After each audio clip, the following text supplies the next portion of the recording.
Welcome, traveler, to the site of the legendary Battle of Marathon.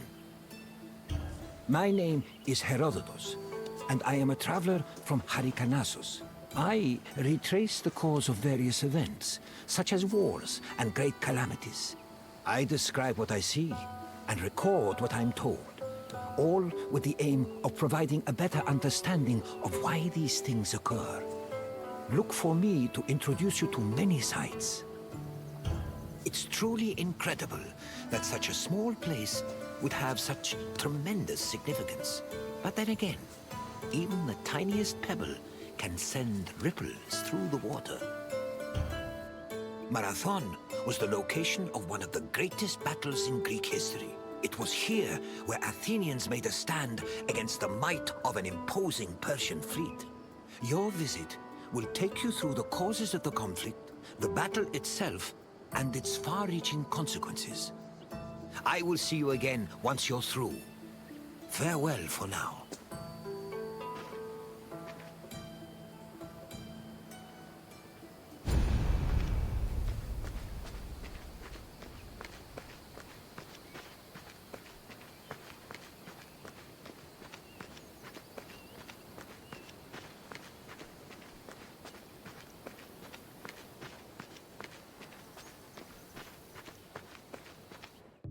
In 490 BCE, 600 Persian triremes landed on a beach 35 kilometers north of Athens.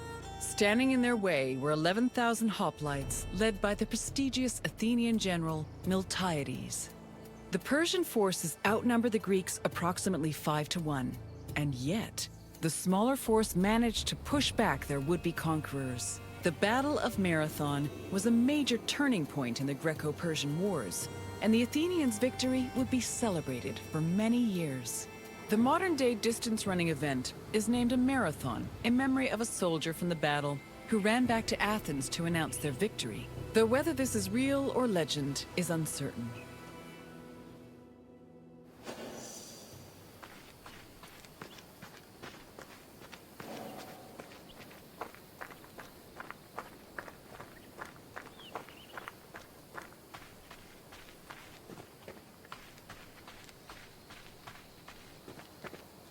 The Persians wanted to invade Greece in part due to its rich silver mines. In 545 BCE, they came closer to this goal after their victory over Croesus, the king of Lydia. The victory forced some Greek populations in Asia Minor to surrender and gave the Persians a solid foothold to carry out a large-scale invasion. In 494 BCE, the city of Miletus revolted against its Persian rulers. They were aided by Athens and the nearby city of Eretria, and even burned down an important Persian temple. The Persian king Darius was enraged by their sacrilege, and in 491 BCE, sent messengers to the Greek cities demanding their submission. Athens and Sparta killed the Persian messengers, goading Darius to invade. The Persians began their attacks, first capturing the city of Naxos and enslaving its inhabitants, then taking the city of Eretria. Filled with confidence from their string of victories, the Persians set their sights on Athens.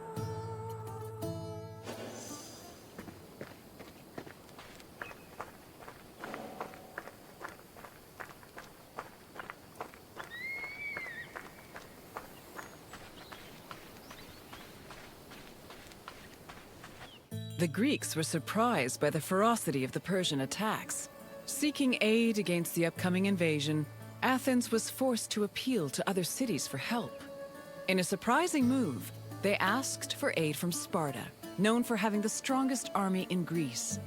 The Spartans agreed to the request, but they were unable to send reinforcements in time due to the religious feast of Apollo Carneos, which forbade them from leaving their city until the next full moon.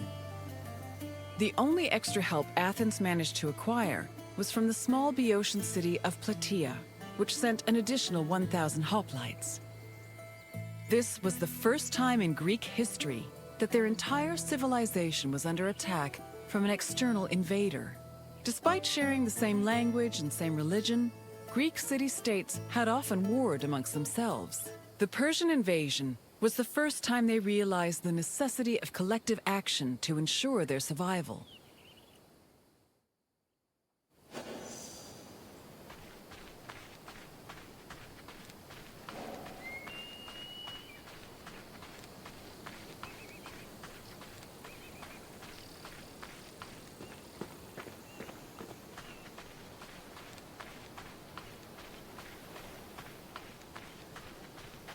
The Persian fleet originally planned to land at the port of Phaleron. However, the exiled Athenian tyrant Hippias, who sided with the Persians, advised them to land at Marathon instead, where it would be easier to deploy cavalry. The Athenians were unaware of the Persian battle plans and left Marathon undefended. This allowed the Persians to quietly set up camp on the beach, while Athens scrambled to mount a defense.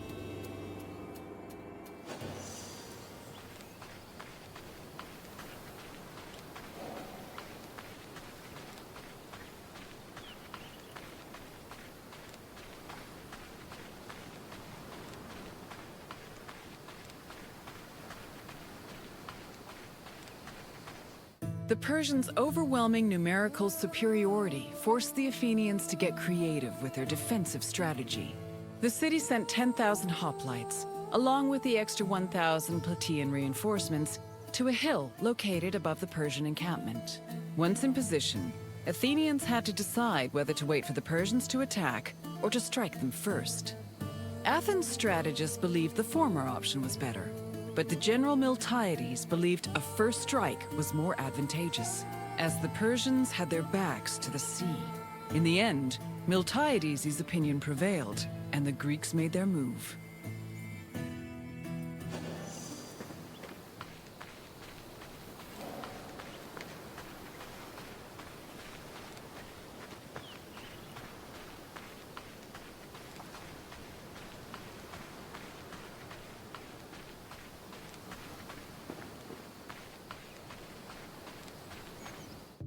According to Herodotus, the Greek forces charged at the Persians without archers or cavalry. The Persians were unprepared for what they saw as an act of madness. While they were able to hold the Greeks back at first, they were eventually pushed back to their ships and forced to retreat. The Persians suffered heavy losses during the battle, with approximately 6,400 casualties. The Athenians, on the other hand, only lost 192 soldiers.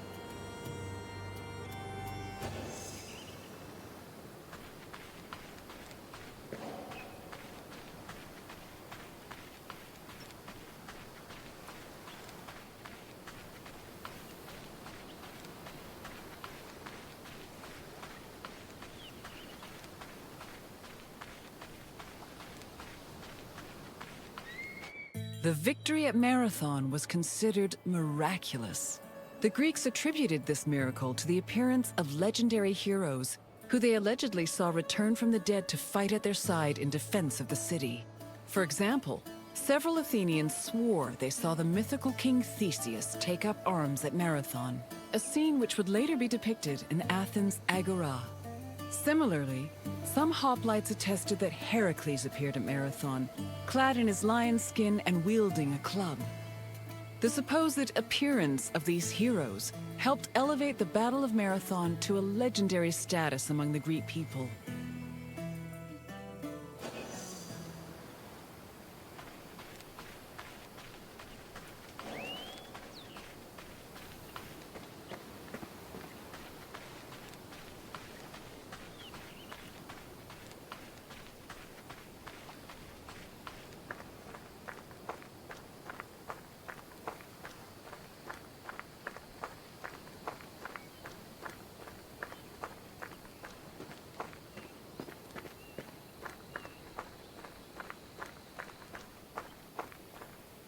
After the Persians fled Marathon, they tried to invade Athens by way of the Bay of Phaleron.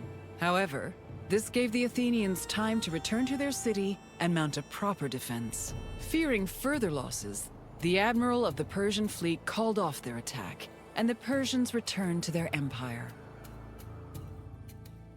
Darius was furious at the campaign's failure and decided to seek vengeance in a retaliatory expedition from both land and sea. Meanwhile, Sparta begrudgingly congratulated Athens on their victory.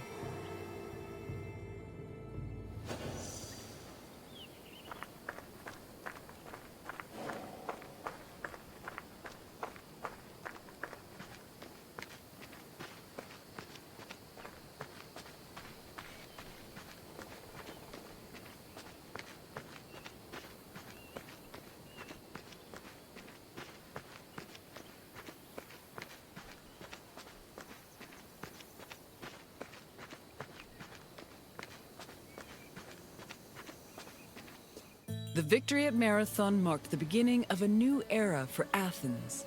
According to Herodotus, Athens' success at pushing back the Persians ranked them first in the ongoing competition between the Greek city-states. The Athenians immortalized their prestige by erecting monuments in both their own city and in Delphi. The Battle of Marathon was also perceived as a blow against tyranny. Tyranny went from being perceived as a simple flaw in authoritarian excess to major treason against the homeland, a sin that rulers would take great pains to avoid being accused of. This helped consolidate the institution of democracy for the next 2 centuries.